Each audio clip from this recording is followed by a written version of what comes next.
militar desembarcou no aeroporto Castro Pinto pouco depois das 2 horas da tarde.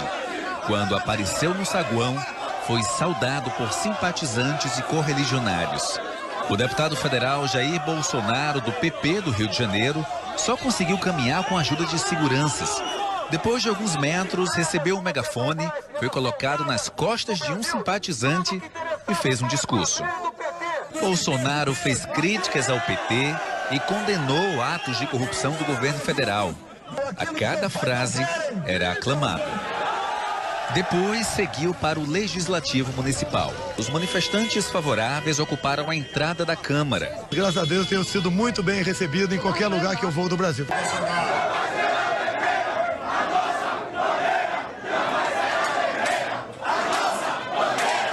Estamos reunidos para escrever no decorrer dessa sessão, nós iremos registrar.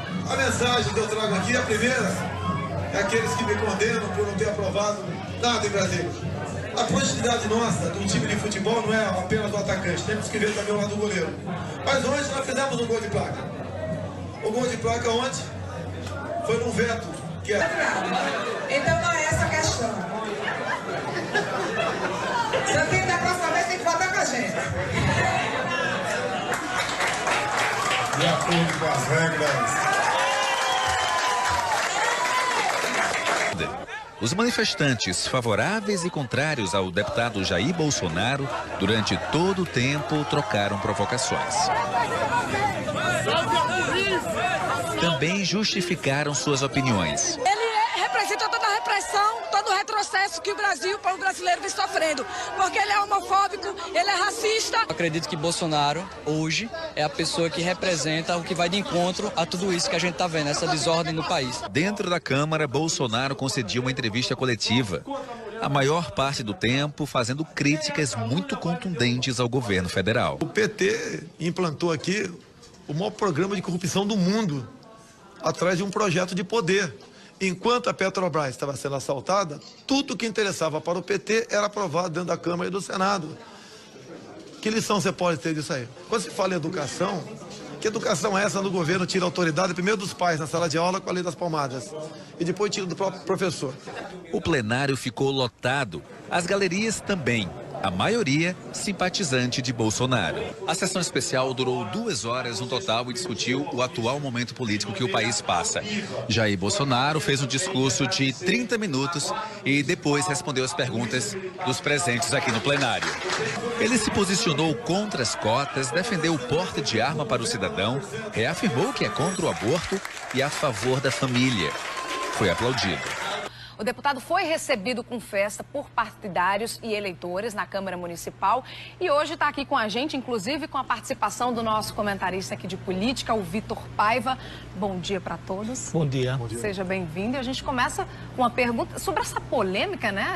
Essa recepção na Câmara ontem dos vereadores. Como é que João Pessoa seria uma cidade por onde o senhor passou aí que teve essa repercussão, essa polêmica toda? Eu já tive em uns 20 municípios, né, entre as capitais do Brasil.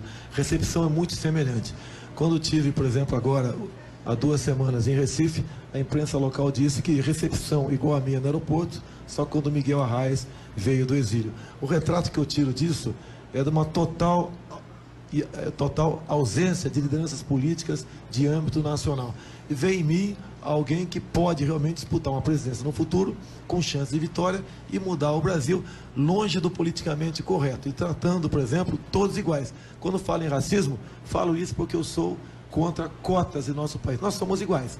Se falo que o afrodescendente é sofrido, o que lá, a ideia que eu tenho do Sudeste é que o nordestino também é um povo sofrido. Então já há uma discriminação entre afrodescendentes e nordestinos. E nós não podemos estimular essa política de ódio tão perseguida por governo, que joga o tempo todo homos contra héteros, pais contra filhos, nortistas contra sulistas, ricos contra pobres, homens contra mulheres e mulheres contra mulheres também, como nós vimos agora há poucos a passeata da mulher negra em Brasília.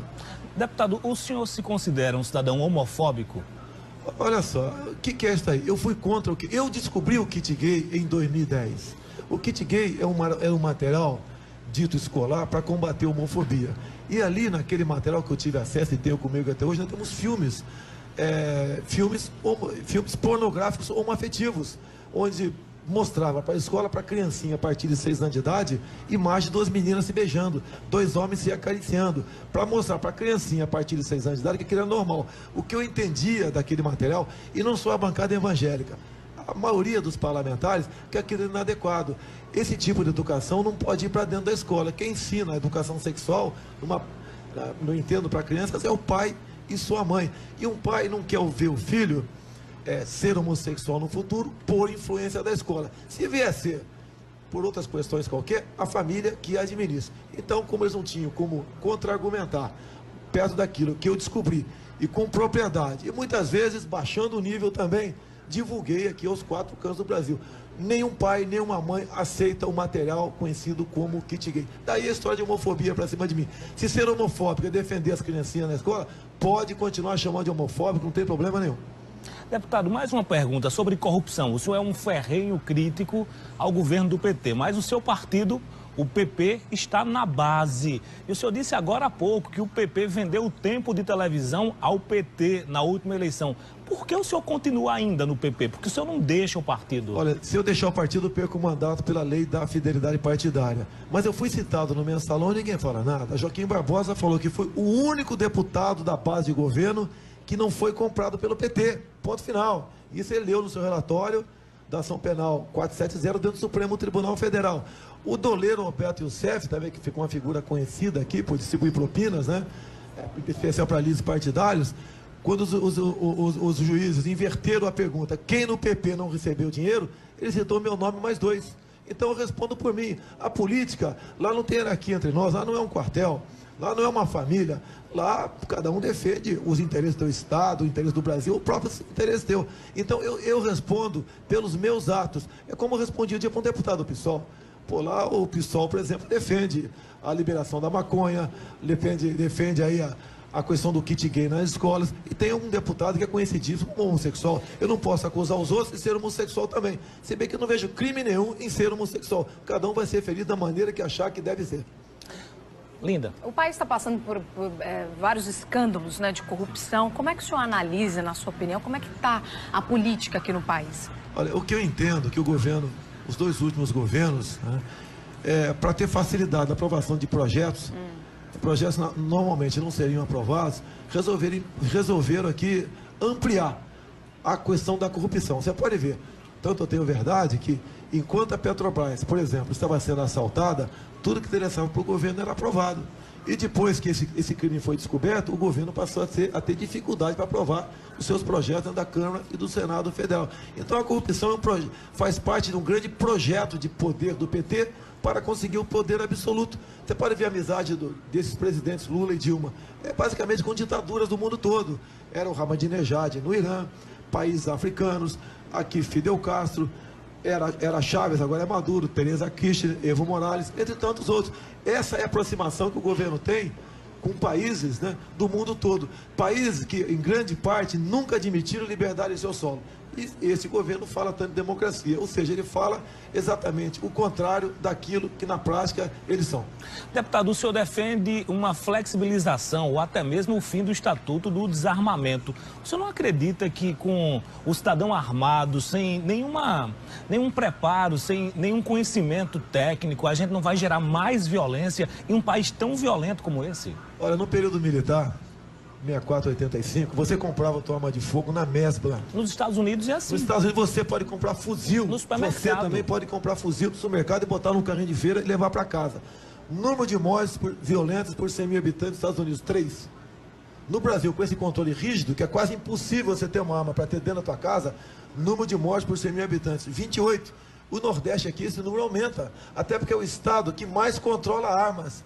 Rio Grande do Sul, Santa Catarina e Paraná, onde tem mais gente armada legalmente, o número de mortes por 100 mil habitantes é muito menor que a região sudeste. E eu defendo, então, a revogação do Estatuto do Desarmamento e que você, caso queira, tenha uma arma na tua casa. E o elemento que mora na área rural, caso queira, possa ter um fuzil dentro da sua propriedade, que eu entendo. A propriedade privada, quer seja uma fazenda, uma chácara, um apartamento, uma casa, ela é sagrada. Você ou ela são soberanos dentro daquela propriedade para defender não apenas o seu patrimônio, mas para defender a integridade da sua família. E você só pode inibir esse tipo de crime caso você tenha uma arma de fogo em suas mãos. Só para a gente terminar, deputado, o senhor é um pré-candidato à presidência da República? Se eu falar isso, você punido, né, pelo TSE. A atuação do deputado federal não é só no seu estado, é em todo o Brasil. Tanto é que eu tenho projetos contra a indústria de demarcações de terras indígenas. Aí sim é polêmico e valeria um programa de 1 hora, pelo menos. Então tenho sentido o Brasil e pretendo, em 2018, estar no tabuleiro de xadrez para ajudar a decidir quem será o futuro presidente da República a partir de 2019. Deputado, o senhor defende a volta da ditadura ao comando do poder no Brasil? Olha, primeiro que nós não vivemos numa ditadura. As ditaduras, geralmente, são um partido único. O senhor acha que nós não vivemos uma ditadura? Não vivemos. Nós vivemos 2 ditaduras em menos de 100 anos. Você vai falar em Vargas. Vargas foi muito mais, vamos assim dizer, um pouco mais violenta, né? Se é que nós podemos chamar de violenta. Muitas pessoas foram mortas. Mas que pessoas são essas? É igual quando tem um bandido, alguém que morre na rua, trocando tiro com a polícia, a imprensa já começa a falar que era um coitado, era um trabalhador. Deputado. Olha só, a maioria dessas pessoas que morreram treinaram em Cuba. Recebiam dinheiro da Coreia do Norte. Mas inocentes morreram. Em qualquer lugar, ou até hoje. Nós somos acusados de ter matado 400. Em 20 anos, você por ano morre quase 60 mil aqui. Agora, se o governo está preocupado em não morrer inocentes, vamos ali botar um freio na corrupção, porque o número de inocentes que morrem em fila de hospitais, pode ter certeza, são muito mais de 400 por semana em nosso país. Vai por aí. Nós tivemos 5 presidentes. Ditadura é um presidente só. Você tinha liberdade para ir vir no nosso país. A família era respeitada. O bandido era bandido. Você tinha segurança para andar nas ruas. Que ditadura é essa? E o povo foi na rua não para pedir saúde, segurança e educação. Foi para pedir direto já. Estão votando hoje em dia e pode ter certeza, né? Esse voto não está sendo bem utilizado para aqueles que o recebem e administram o país. Ok, deputado, muito obrigada pela sua visita aqui no Correio Manhã. Obrigado. Ótimo. Me fez lembrar o nome da minha mãe, Olinda. Parabéns aí.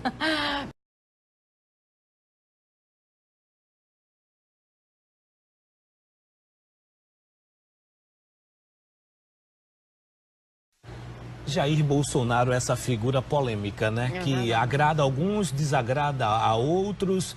E aqui na nossa entrevista a gente pode observar que ele trata de alguns temas com propriedade, mas de outros temas, como por exemplo, não reconhecer a ditadura que matou centenas, milhares de brasileiros inocentes, jornalistas, políticos, cidadãos de bem, pais de família que foram mortos. Enfim, isso eu não concordo. No entanto, ele tem todo o espaço de falar o que ele pensa, né? Eu acho que essa é a essência da democracia.